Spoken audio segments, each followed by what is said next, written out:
The night was quiet, almost too quiet. Ethan Carter sat behind the wheel of his patrol car, his breath forming faint clouds in the cold Montana air.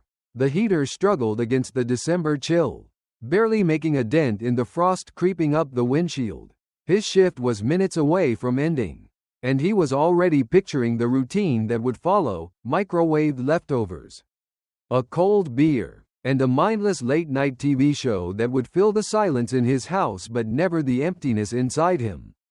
Hollow Creek lived up to its name tonight: silent, still, and forgotten. The streets were empty, lined with snow-covered sidewalks and the flickering glow of streetlights stretching into the darkness. Ethan drummed his fingers against the steering wheel, his eyes scanning the road out of habit more than necessity. It was just another uneventful night in a small town where not much ever happened. Then, movement. Two figures burst out of the shadows beneath the nearest street lamp. Small and desperate, Ethan sat up, his instincts kicking in as his hand instinctively moved toward his belt.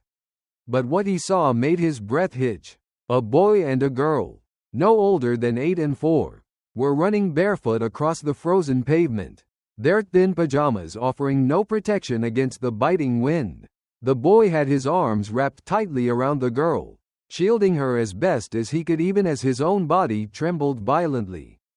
Ethan shoved the car door open and stepped out, his boots crunching against the icy pavement. The boy skidded to a halt in front of him, his tear-streaked face red with cold. His dark hair was wild, his lips trembling. He clutched his sister against his chest, his arms locked around her small frame. "Please, help," the boy gasped, his voice cracking with desperation. "Our mama, she's dying." Ethan's gut twisted. The little girl whimpered, her tiny hands clutching at her brother's shirt as if she could disappear into him.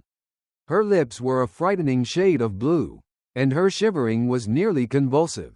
"Where is she?" Ethan asked, keeping his voice steady despite the alarm bells ringing in his mind. The boy reached out, grabbing Ethan's hand with ice-cold fingers. "Come, please." Without hesitation, Ethan let the boy pull him forward, his long strides easily keeping pace with their frantic steps.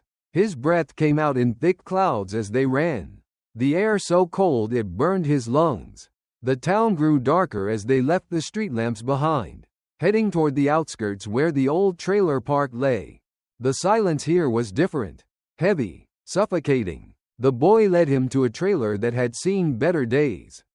The metal siding was rusted, the windows dark, and the front door hung slightly ajar, creaking as it swayed in the wind.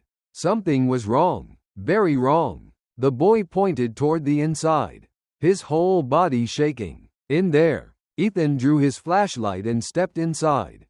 The cold hit him instantly, almost as sharp as a slap. The air smelled stale, carrying the faint metallic scent of fear.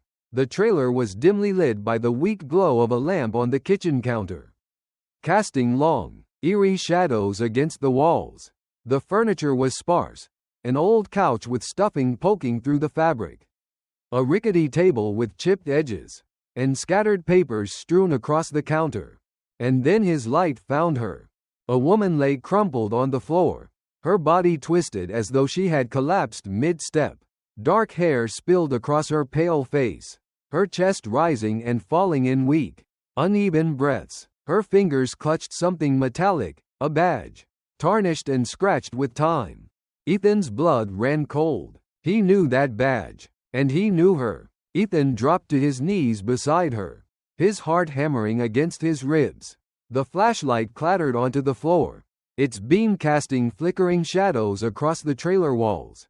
He pressed 2 fingers against her neck, searching for a pulse. It was there, weak and fluttering, but steady enough to make his own breath come easier. Cass. The name died in his throat. Olivia Bennett. The past came crashing down on him with the weight of 1,000 unspoken words. The woman lying on the freezing floor was someone he had once loved, someone he had walked away from years ago. And now, she was here, barely clinging to life, with 2 children who had run through the night begging him for help. The boy, Noah, he assumed, was kneeling beside him. his small hands gripping Olivia's sweater as he shook her lightly. "Mama, wake up, please." His voice was thick with panic, a sound no child should ever have to make. The little girl, Emma, sobbed against her brother's back, her tiny fingers wrapped around his wrist like a lifeline. Ethan had seen a lot in his years on the force, but this was different. Swallowing hard, he pulled out his radio. "Dispatch, this is Officer Carter. I need an ambulance at 143 Redwood Trailer Park. Unresponsive female, possible hypothermia and respiratory distress. 2 minors on site." The radio crackled. "Copy that, Officer Carter. EMS is en route. ETA 7 minutes.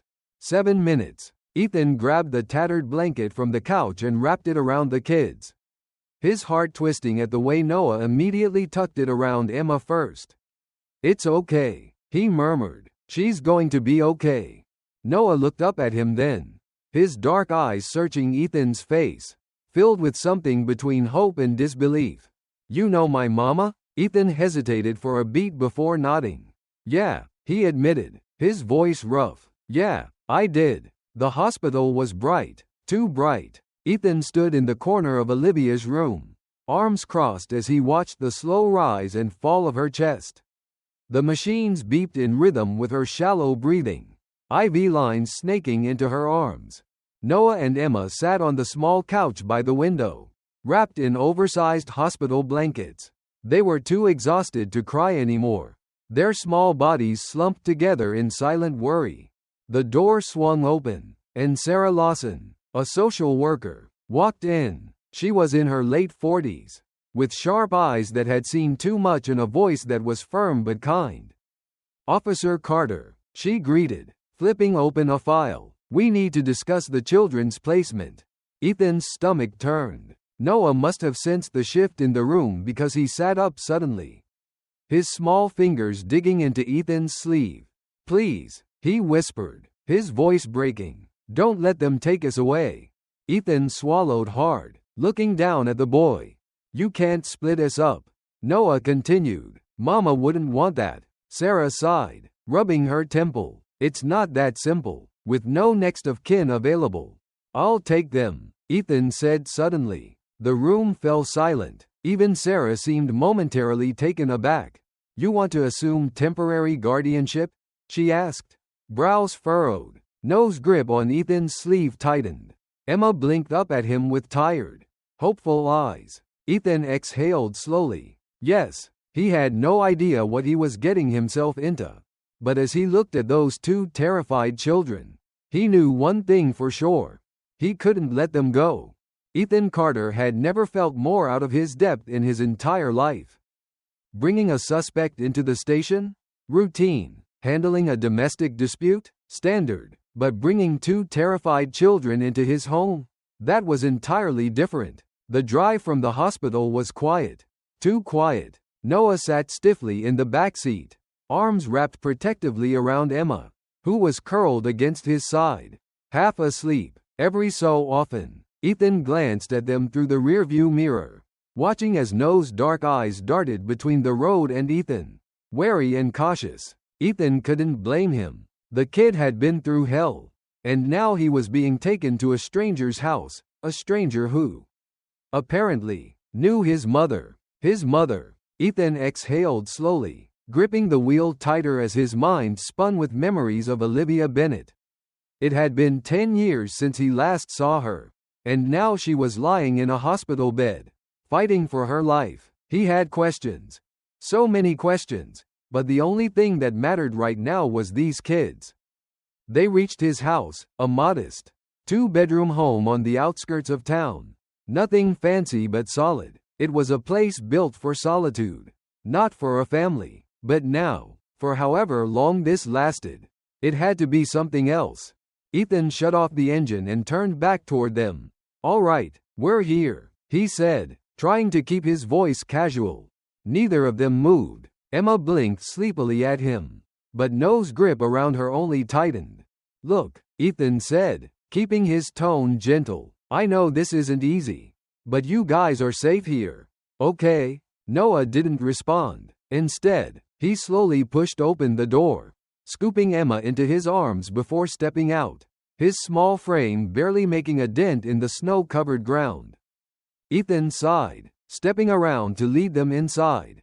The moment they crossed the threshold, Noah's eyes scanned the space, memorizing the exits, his survival instincts kicking in. Emma, however, barely lifted her head from his shoulder. Too exhausted to care, Ethan hesitated before clearing his throat. "You guys hungry?" Noah shook his head. Ethan nodded, pretending like he wasn't completely lost. "All right, let's get you set up in the guest room."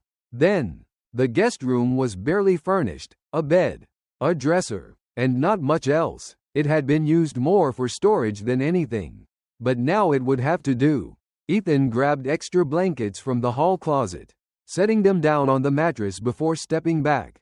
Noah gently laid Emma down, tucking the blankets around her small form.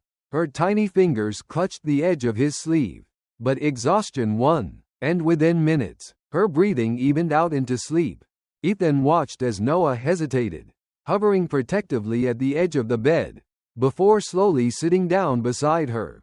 "You need anything?" Ethan asked. Noah's gaze finally lifted to meet his. "Can you lock the doors?" The question hit Ethan harder than he expected. This kid had spent so much of his life running, so much of his life waiting for the next thing to go wrong. That safety was just a distant dream. "Yeah," Ethan said quietly. "I'll lock them right now." And he did. Every single one. The morning was quiet. Ethan woke up early, his routine unchanged except for the presence of 2 sleeping children in his house. The coffee was strong, the house was still, and for a brief moment, he let himself pretend this was normal. It wasn't. A part of him still struggled with the fact that Olivia was back in his life. Or that she had kids. Or that they might be his. That last thought was dangerous. But he couldn't shake it. By the time Noah woke up, Ethan had made breakfast, pancakes, scrambled eggs, bacon. It was more food than he usually bothered with, but he figured it was the least he could do.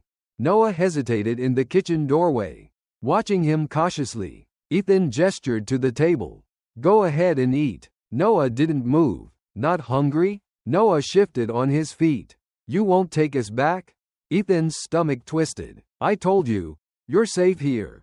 The boy studied him for a long moment, then slowly, cautiously, moved to the table. He took a small bite, then another. It wasn't until Emma stumbled in, rubbing her eyes and reaching for a pancake, that he finally relaxed enough to eat properly. The moment was short-lived. Ethan's phone buzzed, and when he saw the hospital's number, he excused himself. "Officer Carter," he answered. "Detective Carter now?" A familiar voice rasped. Ethan froze. "Olivia." "Yeah," she said, her voice weak but laced with that same stubbornness he remembered. "I heard you took in my kids." He swallowed. "I did." Silence. Then, "Thank you." Ethan exhaled, rubbing a hand over his face. "Liv, what the hell happened?" Another pause. Then, "You don't want to know." "Bullshit." A tired sigh. "It's complicated, Ethan. Try me." More silence. Then, so softly he almost didn't hear it. "He found us." Ethan's grip on his phone tightened. "Who? You don't want to know," she repeated. But he already did. The first thing Ethan did was call in a favor. Sergeant Tom Reynolds, his old mentor, picked up on the second ring. "Morning, Carter." "Tom, I need a name." There was a pause. "Who are we looking for?" Ethan hesitated, glancing toward the living room where Noah and Emma sat quietly, watching a cartoon neither of them seemed particularly interested in. "Someone from Olivia Bennett's past," Ethan said. "Someone bad." Tom sighed. "That's a big list. Kid, any specifics?" Ethan rubbed his temple. "She said, he found us. No other details. But if she's scared, I trust her instincts." There was a pause before Tom spoke again. Voice serious. "Give me a couple hours." Ethan hung up, his stomach churning. He didn't know who Olivia was running from, but he sure as hell was going to find out. By afternoon, Ethan had his answer. Daniel Walsh, convicted felon, multiple charges of domestic violence, served 6 years in prison. And the kicker? He had just filed for custody of Noah. Ethan stared at the report, his jaw tightening. Noah wasn't safe. Neither was Emma. The doorbell rang, and when he opened it, a woman in a gray blazer stood on his porch, holding a clipboard. Officer Carter? Yeah, I'm Elaine Carter with Child Protective Services. We need to talk about Noah and Emma. Ethan's grip tightened on the doorframe. He already knew what she was going to say. Daniel Walsh had rights, but Ethan wasn't going to let him take those kids. Not now, not ever. Ethan Carter had never thought of himself as a father figure. He wasn't sure if he even knew how to be one. But as the days passed with Noah and Emma in his house, something shifted. Mornings started with sleepy footsteps padding down the hall, Emma rubbing her eyes and crawling onto the couch without a word, wrapping herself in the blanket Ethan had laid out the night before. Noah was always right behind her, his posture still stiff, his eyes wary, but he no longer flinched when Ethan walked past him. That, at least, was something. They fell into an unspoken routine. Ethan made breakfast, pancakes and bacon at first. Then, as he realized how much the kids liked it, cinnamon toast and scrambled eggs. Emma ate like she had never seen food before, stuffing small bites into her mouth while Noah carefully rationed his plate as if preparing for the worst. It made Ethan's stomach twist every time. One morning, after Ethan had dropped his coffee mug on the counter a little too hard, Noah flinched. It was subtle, barely there, but Ethan caught it. He froze, his stomach sinking, nose grip tightened around his fork, his shoulders hunching like he was bracing for something. Ethan softened his movements, forcing himself to exhale slowly before turning back to the stove. Sorry about that, he said casually. Didn't mean to startle you. Noah hesitated before nodding, his posture relaxing just a fraction. Later that afternoon, Ethan took Noah and Emma to the store. It was a small grocery run, milk, eggs, a few extra snacks, but the experience was eye-opening. Noah clung to Emma's hand the entire time, constantly scanning their surroundings like he expected someone to take her away. He flinched at loud noises, his eyes darting toward exits as if mapping an escape route. It wasn't normal. No child should have been that hyper-aware of their surroundings. When they passed the toy aisle, Emma's eyes lit up. She stopped in front of a small stuffed rabbit, its ears long and floppy, its fur soft and golden. She reached out, fingers barely brushing the toy, before pulling her hand back like she wasn't allowed to touch it. Ethan crouched down beside her. You like that one? Emma nodded hesitantly. You can have it if you want. Her big brown eyes flicked to Noah, looking for permission. Noah shook his head. We don't need it, he said quickly. It's okay. Ethan frowned. It's not about needing it, kid. Noah stood his ground, jaw tight. Mama said we have to be careful with money. Ethan's throat tightened. He glanced at the rabbit, then back at Noah. Let me worry about that. All right? Noah hesitated, but when Emma looked up at him with pleading eyes, his resolve crumbled. Ethan handed the toy to Emma, and she cradled it against her chest like it was the most precious thing in the world. The way Noah watched her, relieved but still hesitant, made Ethan realize something. This kid had been carrying the weight of the world on his small shoulders for far too long. And maybe, just maybe, Ethan could help lighten that burden. Olivia Bennett sat up in her hospital bed, staring at the pale blue walls like they held all the answers she had spent years running from. Her body ached, her lungs still weak from the pneumonia. But that wasn't what kept her awake at night. It was the knowledge that her past had finally caught up with her. She had spent years keeping her children safe, always staying one step ahead. She had moved towns more times than she could count, changed her name on rental applications, avoided making friends. She had built a life based on secrecy and survival. And now, Ethan Carter had blown through all of that like a wrecking ball. She knew she owed him an explanation. She just didn't know if she was ready to give it. When he walked into her hospital room later that evening, his expression unreadable. She braced herself. "You're looking better," Ethan said, his voice gruff. Olivia exhaled slowly. "You found Daniel, didn't you?" Ethan's jaw tightened. She nodded, running a hand through her tangled hair. "I knew it was only a matter of time. You should have told me," Ethan said. His voice wasn't angry, just tired. "You should have let me help you before it got to this point." Olivia let out a bitter laugh. "You don't understand, Ethan. You don't know what he's capable of." "I know enough." She met his gaze then, and for the first time in years, she saw something familiar in his eyes, the same unwavering determination that had drawn her to him all those years ago. She swallowed hard. "He's never going to stop." Ethan leaned forward, his forearms resting on his knees. "Then let's make sure he never gets the chance to come near you or the kids again." Olivia's breath hitched. For so long, she had been fighting this battle alone. And now, for the first time in a long time, she wasn't. The first time Ethan saw Daniel Walsh in person, he knew instantly, this man was dangerous.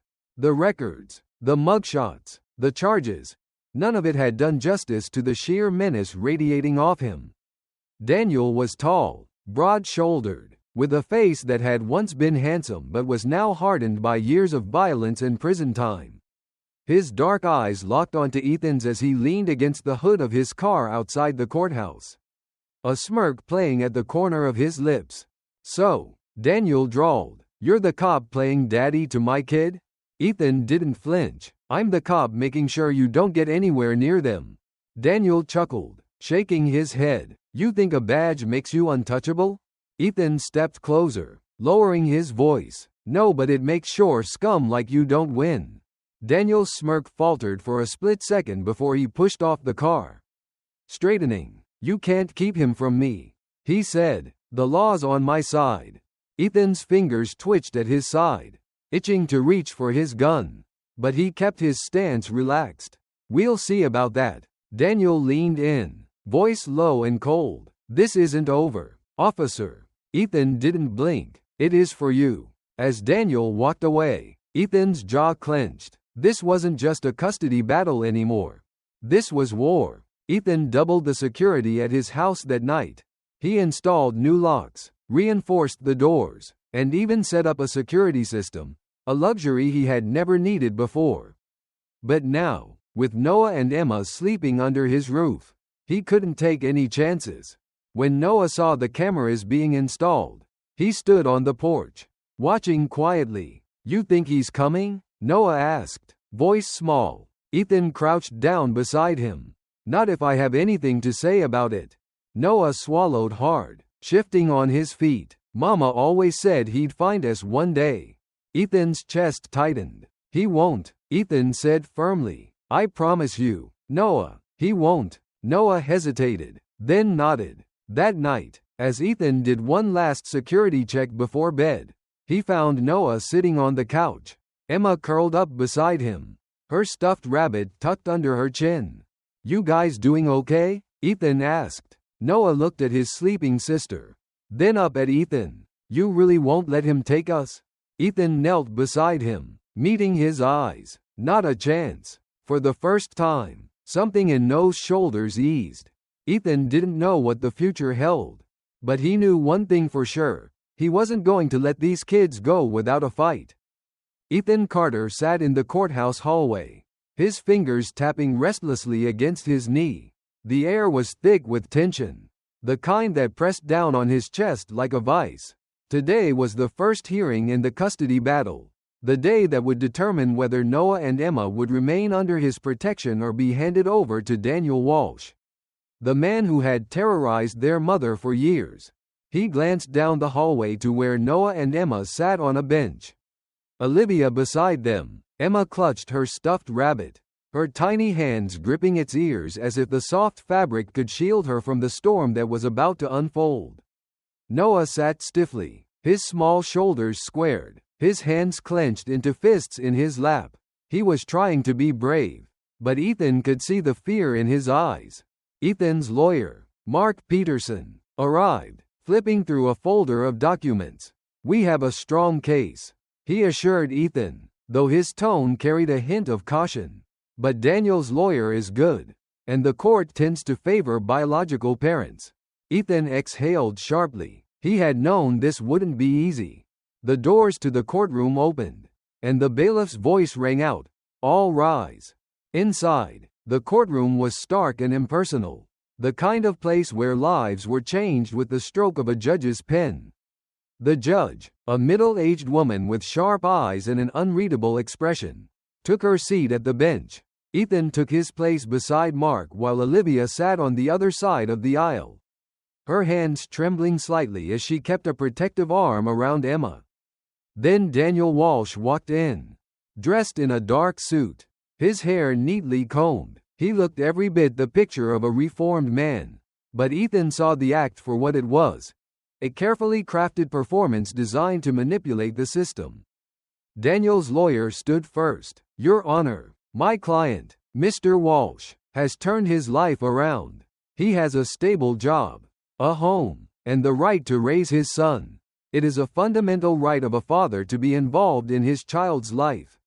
And we argue that he is more than capable of providing for Noah." Ethan gritted his teeth. Mark rose next. "Your Honor, the welfare of the child is what matters here.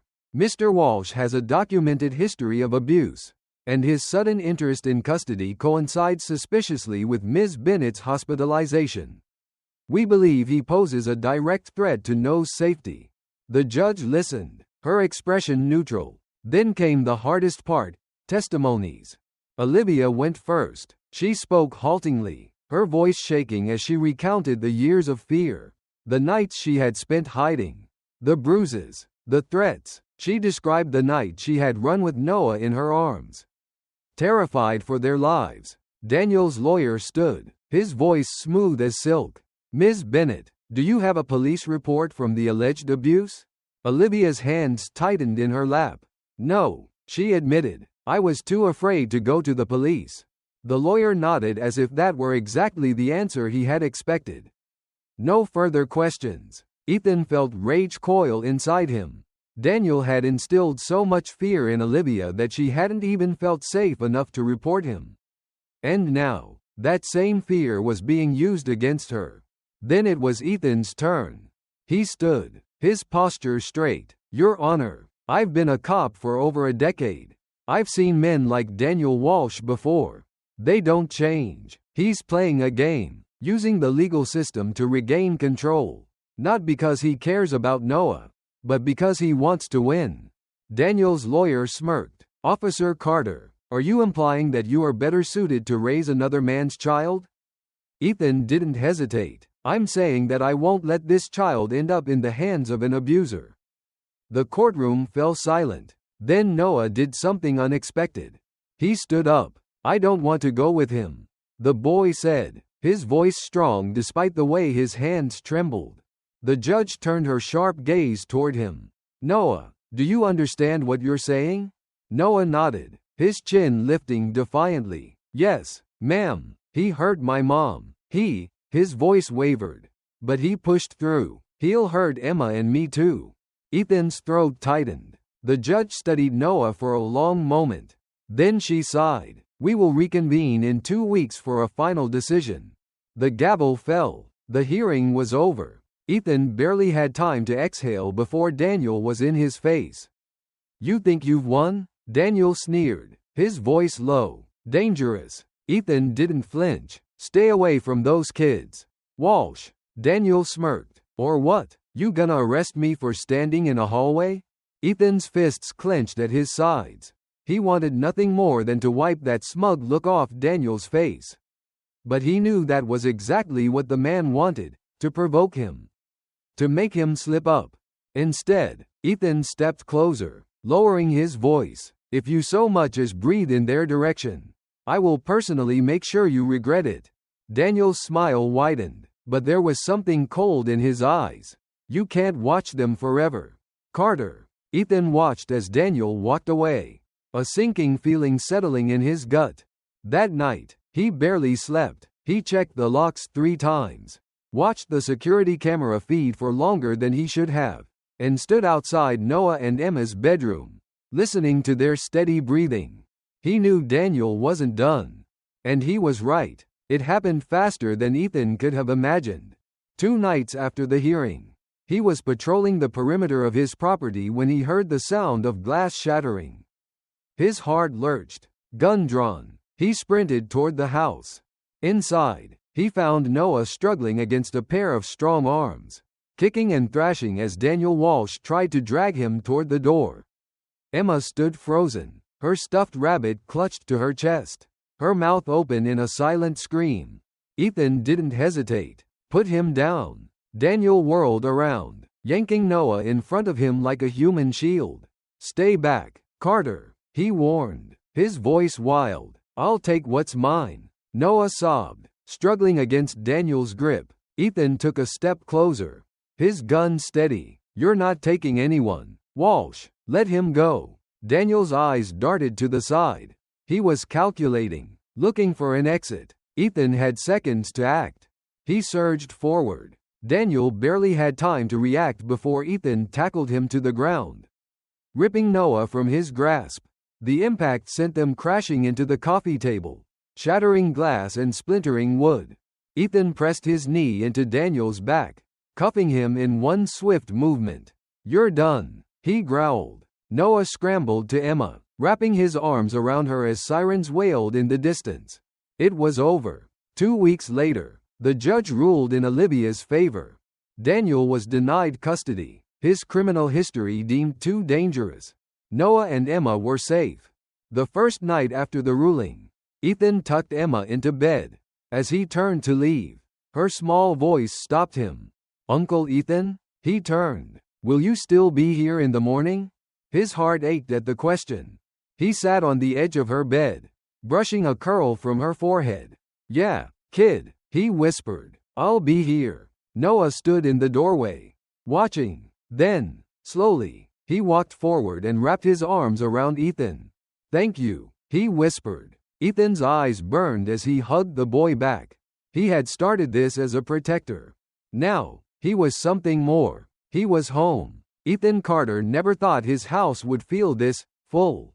For years, his home had been a place of solitude, quiet, orderly, predictable. Now, every room carried the sound of life, the patter of small feet down the hallway, the occasional shriek of laughter from Emma, the careful, measured movements of Noah, who still hesitated before fully letting himself relax.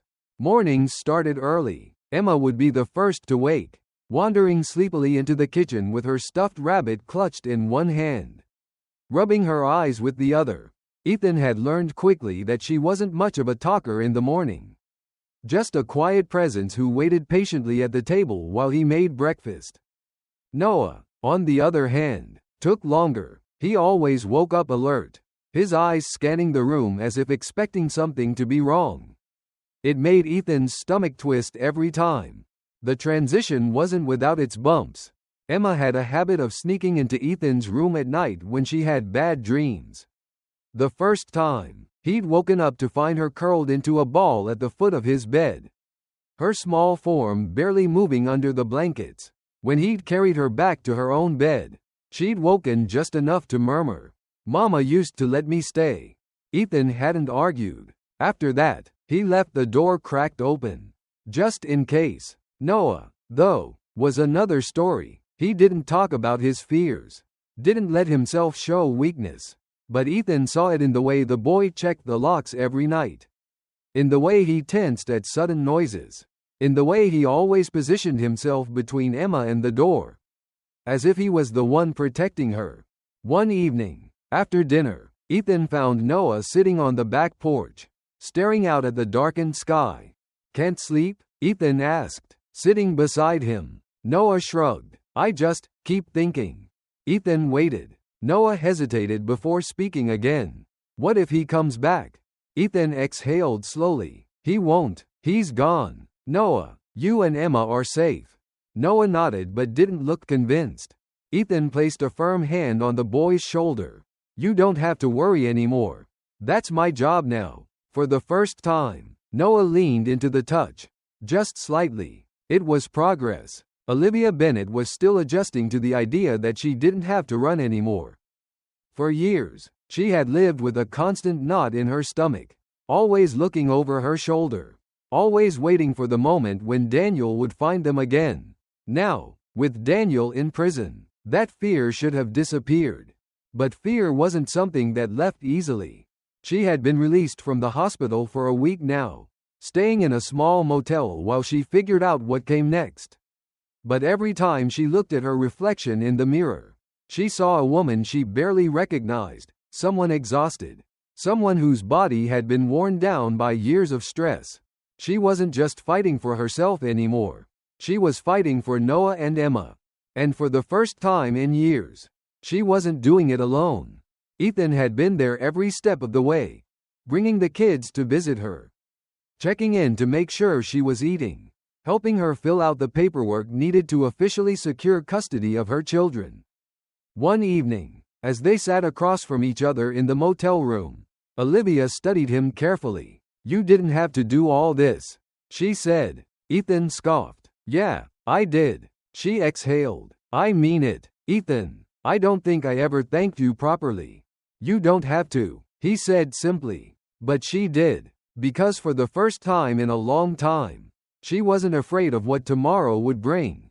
The first snowfall of the season blanketed Hollow Creek in a crisp white layer, making the whole town look like something out of a postcard. Ethan had never been much for holidays.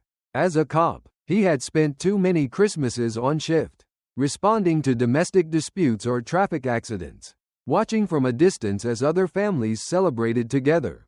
But this year was different. It started with Emma bouncing into the kitchen one morning, eyes wide with excitement. "Ethan, look outside." He barely had time to set down his coffee before she was dragging him to the window, pointing at the snow-covered yard. "Can we build a snowman?" she asked eagerly. Ethan hesitated, glancing at Noah, who stood a few feet away, watching quietly. "You ever built one before?" Ethan asked. Noah shook his head. "Mama never stayed in one place long enough for snow." Something tightened in Ethan's chest. "Well," he said, rolling up his sleeves, "guess we better fix that." It turned into an all-day event. Ethan helped them roll the snow, showing Emma how to pack it down so it wouldn't fall apart. Noah, cautious at first, eventually got into it, his face lighting up as he helped shape the body. By the time Olivia arrived that evening, the kids were red-faced and laughing, their clothes soaked through from the snow. She stood in the doorway, watching them, her expression unreadable. Ethan walked up beside her, hands in his pockets. "They're happy," he said. Olivia smiled, just barely. "Yeah, they are." Later that night, after the kids were in bed, Olivia stood in the living room, staring at the Christmas tree Ethan had put up. "You don't usually do Christmas, do you?" she asked. Ethan smirked. "What gave it away?" She glanced at the sparse decorations. "It's minimalistic." "Thanks," he said dryly. She turned to face him. "You should know, Noah and Emma, they love you. They see you as family." Ethan swallowed, caught off guard. "They have you, Olivia." She nodded. "Yeah, but they have you too." The words settled in his chest like something permanent. Family. He liked the sound of that. New Year's Eve came faster than Ethan expected. It was a quiet night. No parties, no big celebrations. Just the four of them, Ethan, Olivia, Noah, and Emma, curled up on the couch, watching a movie as the clock ticked toward midnight. Emma had fallen asleep an hour ago, curled up against Olivia's side, her stuffed rabbit clutched in one arm. Noah was still awake, but barely, his head resting against Ethan's shoulder as his eyes grew heavier. The warmth of it all, the simple togetherness, made Ethan realize something. This was home now. When the clock struck midnight, Olivia lifted her head slightly. "Happy New Year," she murmured. Ethan smirked. "Guess we made it through another one." She nodded, looking over at the sleeping kids. "Yeah, and this time, we don't have to run." Ethan glanced at Noah, who had finally dozed off against him. "No," he agreed, "we don't." Outside, fireworks lit up the sky. Inside, everything was exactly as it should be.